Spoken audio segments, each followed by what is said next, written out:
Jail से निकला मौलाना कुछ घंटे में फिर से गिरफ्तार। फूल माला देखकर था खुश, तभी पहुंची यूपी पुलिस।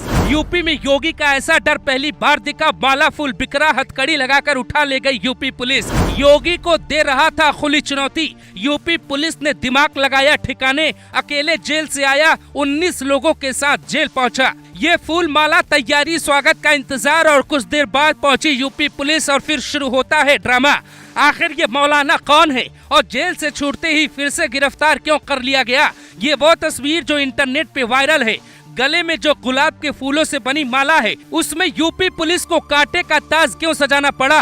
पूरी खबर सुनिए, फिर आपके पैरों तले से जमीन हिल जाएगी। दरअसल ये मौलाना मास्टरमाइंड है। यूपी के फतेहपुर के गाजीपुर इलाके में ये धर्म परिवर्तन करवाता था। ये जो महिलाएं इसके आसपास दिख रही हैं, वो सब इसके स्वागत के लिए तैनात थी। कई मौलाना भी जेल से आते ही स्वागत के लिए जुट गए। कोर्ट के आदेश पे ये रिहा किया गया। जैसे ही घर पहुंचा, इसके स्वागत में आए लोगों ने नारेबाजी की। दावा किया जा रहा है कि कई नारे ऐसे लगे जिसके बाद खबर पुलिस को लग गई। मौलाना को कुर्सी नसीब होती है, उसके पहले ही पुलिस पहुंचती है और फिर ड्रामा शुरू हो जाता है। वहां हालात बिगड़ गए, बैकअप फोर्स बुलानी पड़ी। लेकिन क्यों हुई गिरफ्तारी, ये कहानी भी अपने आप में बेहद दिलचस्प है।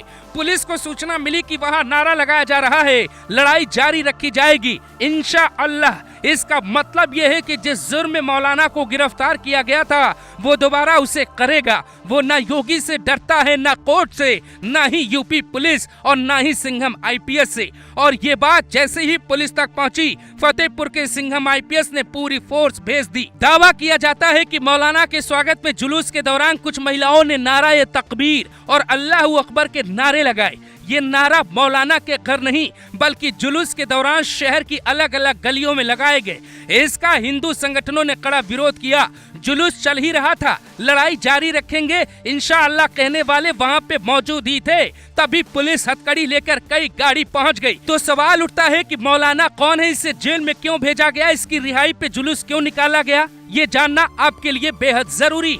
यूपी में कानून है कि कोई जबरन धर्म परिवर्तन नहीं करवा सकता, लेकिन ये मौलाना उसी काम का मास्टरमाइंड था। ये भारी संख्या में लोगों पे दबाव डालता था या लालच देता, फिर वो अपने मंसूबे में कामयाब भी हो जाता। इस मौलाना का नाम है फिरोज आलम। ये फिरोजपुर के मदरसे में पढ़ाता था। वहीं सारी कहानी शुरू हुई। 3 साल पहले मदरसे से ही मौलाना की गिरफ्तारी हुई थी। आरोप था ये धर्म परिवर्तन का मास्टरमाइंड है। शुक्रवार को जमानत मिली तो इसने योगी को खुली चुनौती दी और कुछ देर में दोबारा गिरफ्तार हो गया। ये योगी का नया यूपी है। यहाँ कायदे में रहने वाले फायदे में रहते हैं। जो कायदा तोड़ेगा पुलिस उसको नहीं छोड़ेगी। कहते हैं कि मौलाना को लगा कि कोर्ट ने जमानत दी तो अब योगी और उनकी पुलिस को ठेंगा दिखा देते हैं, लेकिन ऐसा सोचना उसको भारी पड़ गया। सभा हो गई भंग, फूल गए बिखर, माला गया टूट, काटा गया चुप। क्योंकि पहुंची बाबा की पुलिस तो मौलाना फिर से पहुंच गया जेल। एक कमेंट करिए और बताइए यूपी में ये क्या चल रहा है।